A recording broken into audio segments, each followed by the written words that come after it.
Hey, this is C&D Channel. I'm Chris. This is Dave, and this is MMA for you. We're going to be doing our predictions for UFC 143, Diaz versus Condit, which is going to happen on February 4th.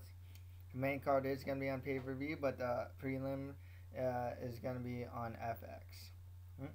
Oh, this is definitely gonna be a good fight, and I can't wait to talk about it. But before I can talk about it, please help out our sponsor. Go visit ocloveconnection.com for people who are interested to find the other significant love. I mean, go to ocloveconnection.com.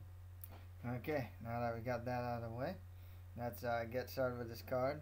We got the potential fight of the year here as Carlos Condit, the natural born killer, is going to fight Nick Diaz for the UFC interim welterweight title. This definitely is a very close fight, and I will say Carlos. Oh, you're going with Carlos, huh? The natural Carlos. born killer, huh? And I mean, it's gonna be so close, and it's dangerous. I pick Carlos, but I also know Diaz dirty boxing. Diaz has the possibility to outbox Carlos. Okay, but look this way: they both are high offensive player.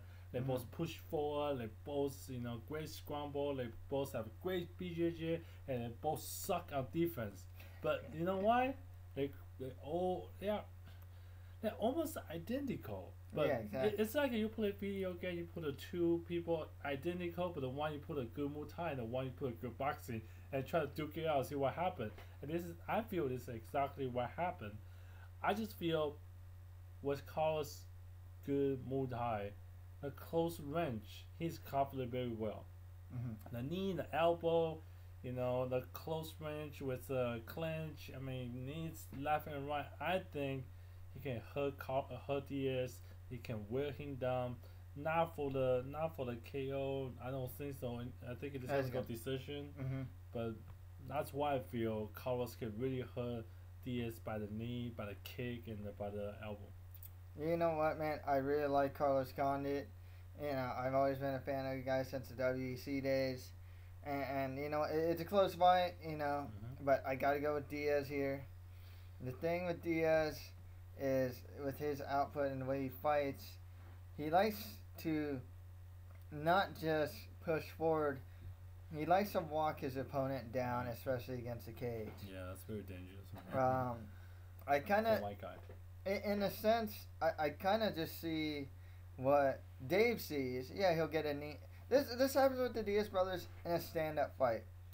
The guy will always get one good power shot versus Diaz's three Stockton slaps. Yeah. But that's the problem. But the problem is, he just keeps going. So, he'll get kneed, he'll get leg kicked, and he just keeps going forward. He walks through it all.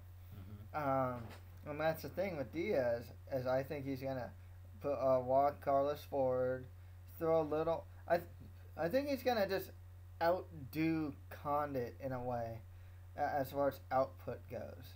Like I said, for every Diaz 3 strikes, Carlos will get 1 power strike. And it's just going to be a lot of that.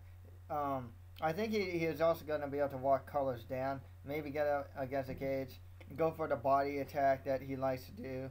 It's a very Diaz way of fighting, and I just think that Carlos kind of fits what Diaz likes to do in the cage. If he went up against more of a wrestler or something, that's when Diaz doesn't get to play his usual game. But Carlos, he has some decent offensive takedowns. I don't see him using it here. And even if he does, I see Diaz is scrambling back to his feet and making some. And Carlos has a really crappy base. I mean, I've seen this guy get mount and just get oompa'd by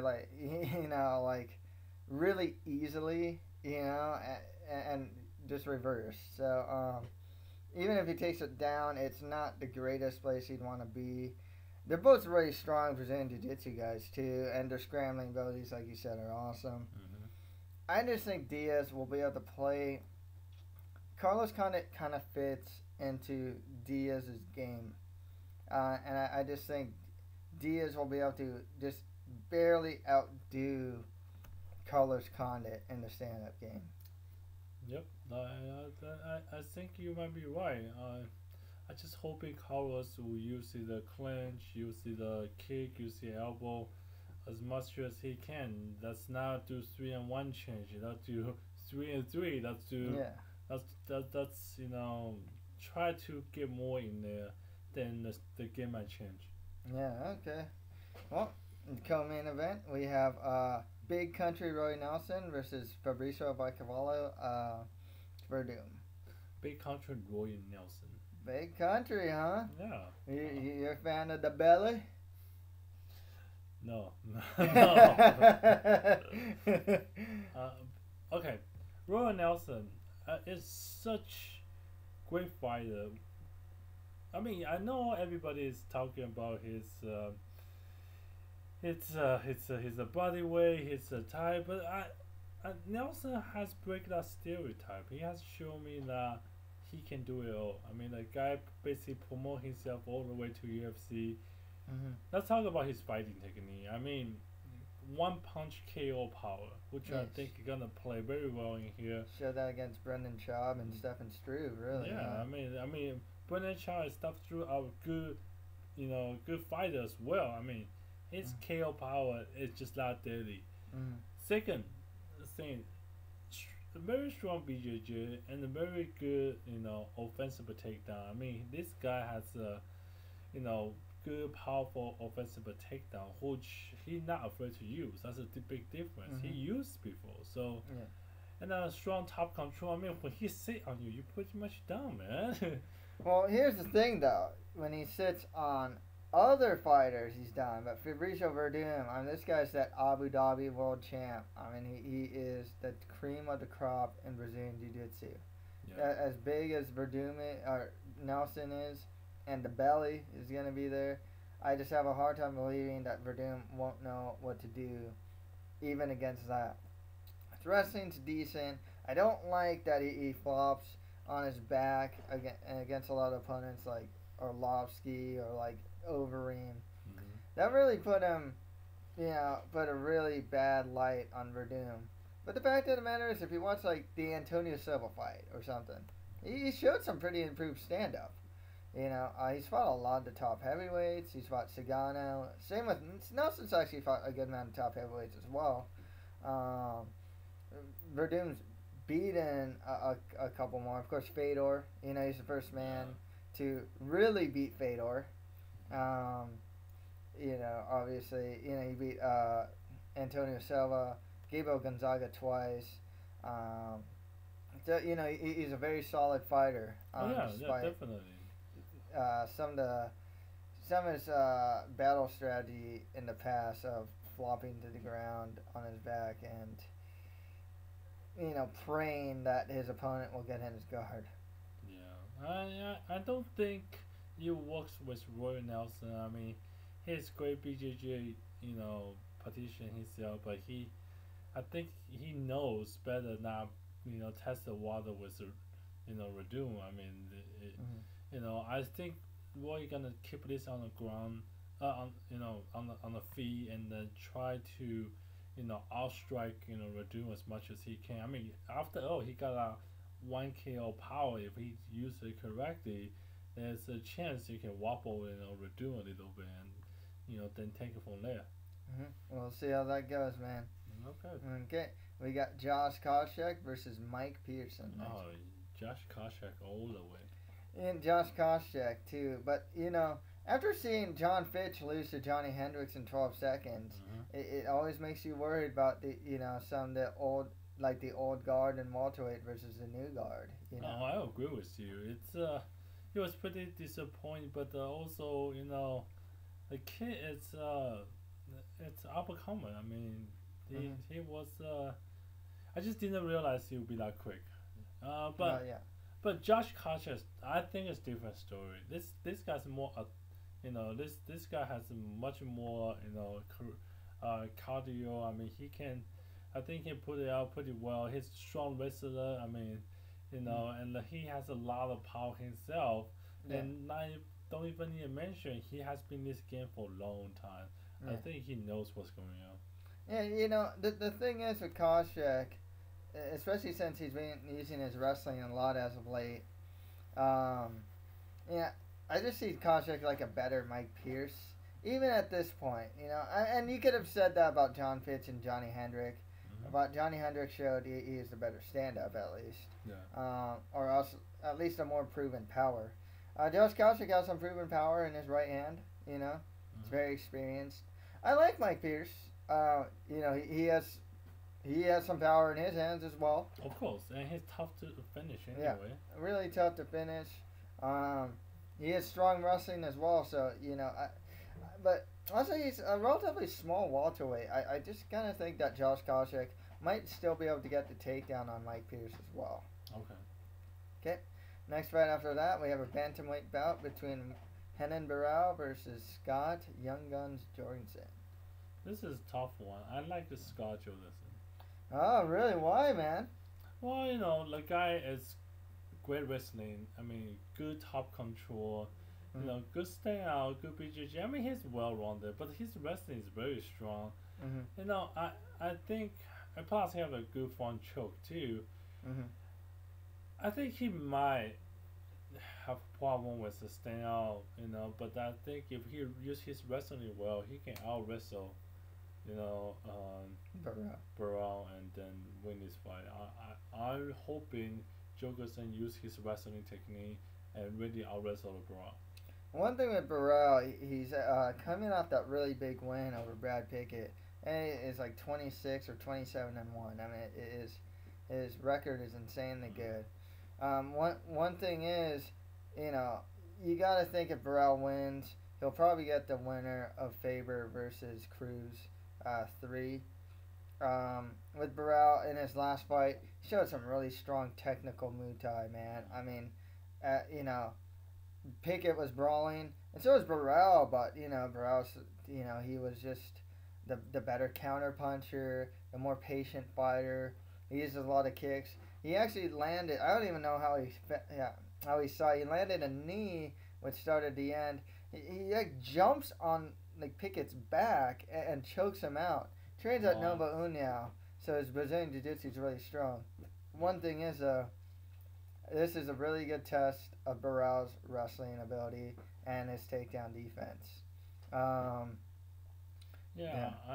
don't think Jorgensen will go further than BJJ because it's pointless. I mean, Werdum has a much better than BJJ than Jorgensen, but I think with the top control, with a good wrestling, it's gonna show that Jorgensen just gonna out wrestle your guy.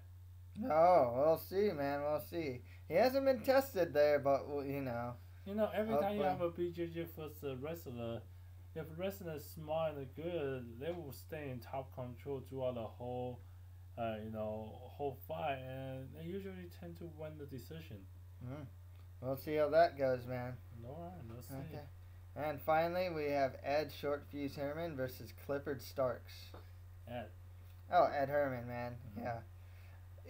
And Clifford Starks, the last fight, I think that's a short notice fight too. He fought Dustin Jacoby. Didn't show much except he had good wrestling, and that's it. Like his stand up looked all right.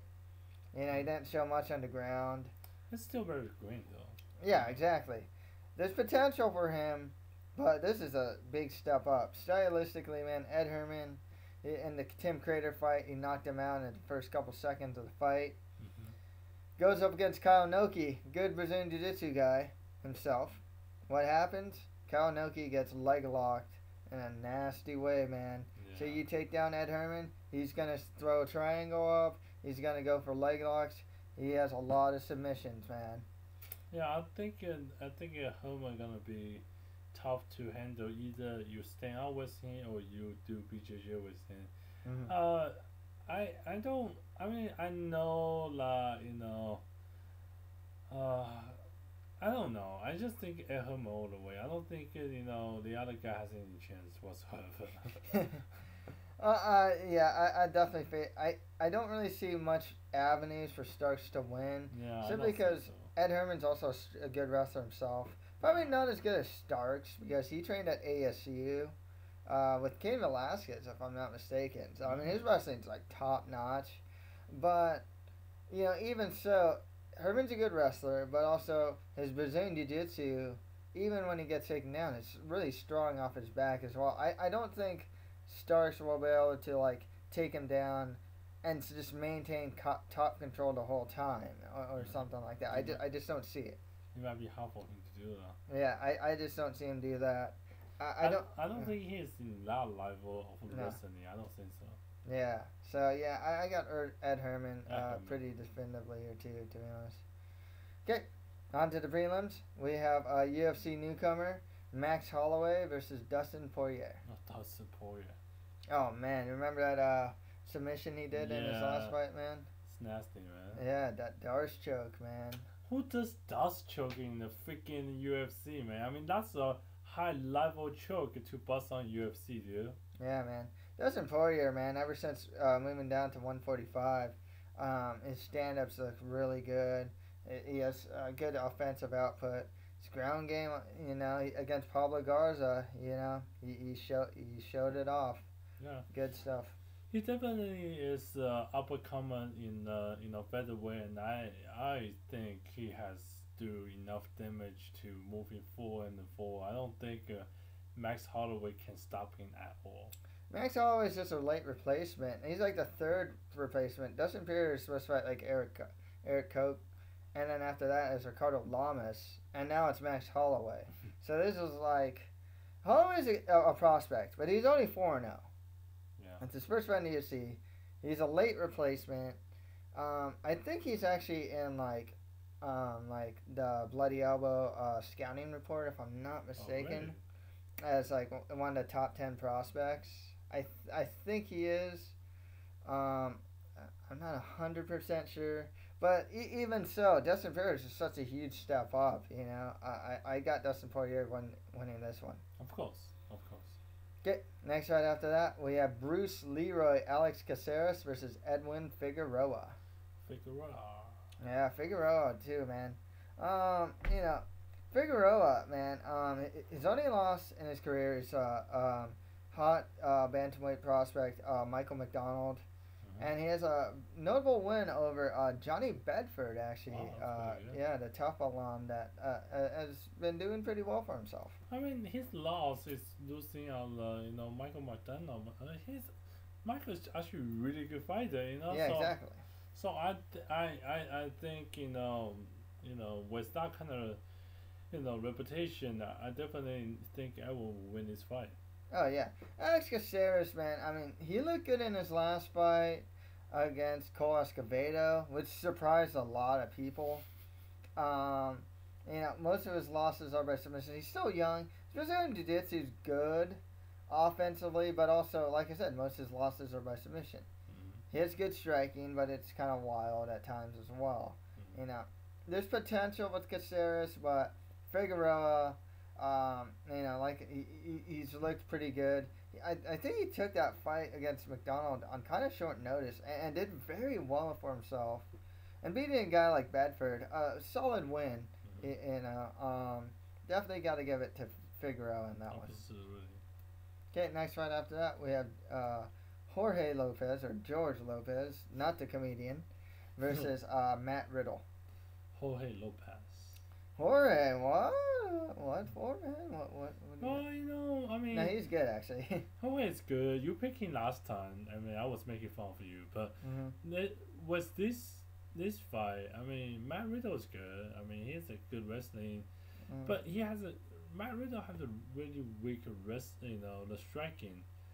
Well, there's a one fight against Sean Pearson where he was doing cardio kickboxing. He will never live it down.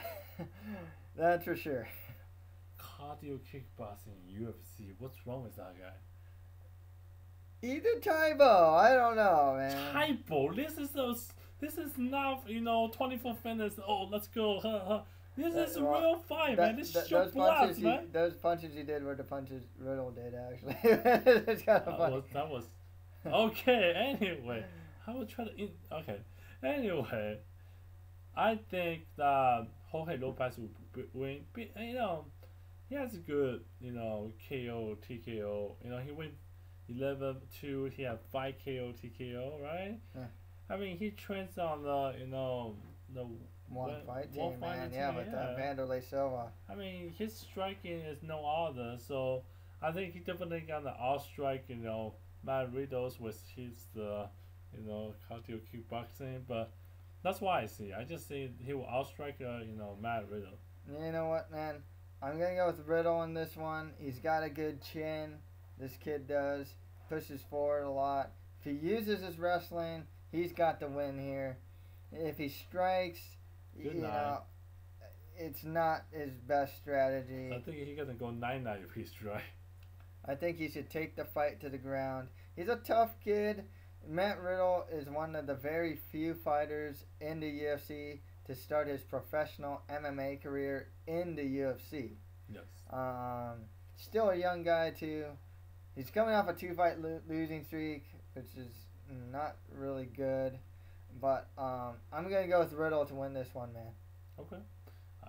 If Jorge Lopez do this correctly, he will try to not go to the ground, striking as much as he can. It really outstrike Matt Riddle. I mean, I don't think Riddle will go down that easy, but you just gotta hurt him as much as you can. Plus, the fact is the guy doing the cardio kickboxing, just go charging, push forward, and really striking, Okay. Next fight after that, we have Rafael Sapo Natal versus UFC newcomer Michael Cooper. Natal, huh? I actually like Natal. I was high on him as a prospect, a middleweight prospect, but I kind of think he's kind of fizzled as a prospect as of late. Well, but what do you think, man? I think Natal is great. I mean, I think at this point, like, Michael, I know he's undefeated. I know he's, he got his record, his judo base, which worries me. But the problem is he never passed second round, okay? So we don't know his cardio ourselves neither. I know Natal has a questionable cardio, but if Michael has the same thing, then I feel more ease because, Natal has a good BJJ, has a good decent striking. I mean, he is charging all the way, man. He's like a monster in the first round. So, I think the guy will definitely do very well if they both have the same cardio. Yeah, Natel's got some really good Brazilian Jiu-Jitsu, actually. Striking, he's really hot and cold with striking. Sometimes he looks like a really hot prospect, and other times he's really cold. With Cooper, the guy's a finisher. I pretty much like all his wins are by finish, almost all of them, or maybe all of them. He has a judo base. He's only 22. It does worry me. It is his first fight in the UFC, though. But yeah, that's dangerous, man. You never know. You never know how they act in the UFC, dude. Yeah, exactly. But Natal, like I said, he's so hot and cold that I can't count on him for consistency, and that's why I'm gonna go with Michael to win this one. I see. Hopefully this is his hot day. Then we can see some nice striking. If anything, use the BJJ. I mean, I think he can do some damage there. Okay. Next fight after that, we have Justin Edwards versus Stephen Thompson. Stephen Thompson. Oh, you're going with Stephen Thompson, huh? Yes. What for, man? Well, Justin is great. I mean, he has a good wrestling. He likes to stand a lot of power. But I want to say one thing. What happened? He's a good wrestler, right? Okay. But he got out wrestled. What the hell? By Brit, but it doesn't. You know what, man? He fought his ass, man. I don't know, dude. You know what, man? You want to share a story with our audience? Justin Edwards. I'm not actually big on many of the guys from that season of The Ultimate Fighter. That was a season that El Kuki, Where Your Kid At, Tony Ferguson won. But Justin Edwards, he's shown some pretty heavy hands. Get kind of wild in his striking, of course. His wrestling is pretty good. His cardio's alright. But Stephen Thompson, One thing about him, he's taking this fight on short notice. Mm-hmm. And it is his first fight in the UFC. Which is questionable what's going to happen. I just think, you know, what if Justin got out wrestled again? It's going to be pretty funny. We'll see, man. Okay. And finally, we have Chris Cope versus Matt the Immortal Brown. Dude, Matt Brown all the way, dude. Yeah, this is definitely the type of guy that Matt Brown should be able to beat. I think this is like giving fight to Matt Brown. This is like, Matt Brown, win this one, please. I'm begging you to win this one. Yeah, I'm not. Chris Cope comes from that season of The Ultimate Fighter that I haven't been impressed with. Oh, by the way, with this fight, I saw this fight on Bloody Elbow. Other sites don't have this fight listed, so I'm not 100% sure if it's actually on the card or officially, and if it'll be officially announced on the card. But I'm gonna go with them to and hopefully this fight will be on the card. Well, I want to see Matt Brown fight, so hopefully he'll be on the card. I mean, the guy has a strong, staying out, great cardios. I mean, good BJJ, very resilient. I mean, mostly lose by submission. Yeah, I don't think Chris Cope's gonna submit. Yeah, exactly. He does bring a lot of pressure to his opponent. He push forward a lot. He make you, so close. You have to react. If you react, then he will, counter punch you. He will strike you out. I mean, the guy can take a lot of punch too. He's very tough. He's just a really tough guy. I've always been a fan of Matt Brown. He's actually the guy that UFC calls when they need late replacements. Mm-hmm. It's like Dan Miller, Matt Brown, Donald Cerrone. There's always this one guy in the division that's like, oh yeah, you need a late replacement. Okay, Matt Brown. He's that guy. He's just a really tough guy. And Chris Cope, he's like a part-time fighter. Stand-up's all right. It's improving. His takedown defense is actually pretty strong. Mm-hmm. He got knocked out by Che Mills in his last fight. Never been a big fan of Chris Cope, to be honest with you. I think he should win this one. Matt Brown, I mean, I really want to see him stay in the UFC, doing good. He's just always that person to be called on, and he has been very professional. I just want to see him win this one. Cool. So yeah, that's it for our UFC 143 predictions. If you have any comments, just leave them below. And you got anything to say, Dave?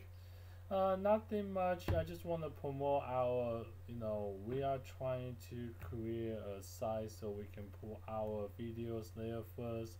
We'll put our podcasts. We can do much more, content UFC fight. I mean, we did the one before and we took it down just because, it's hard to maintain. We decided to do again. Thank you for your guys' support. Please subscribe us. Right now, we have a 99, people subscribe us. We hope we can hit 100 soon, and then break 100, go 200, go 300. Support us, and we will do everything we can to show you guys our appreciation, right? Yeah, man. We want to make this show stay as long as possible. Cool. And yeah, that's pretty much it for MMA for you then, man. Yeah, for you. For you. Okay, later. Take care.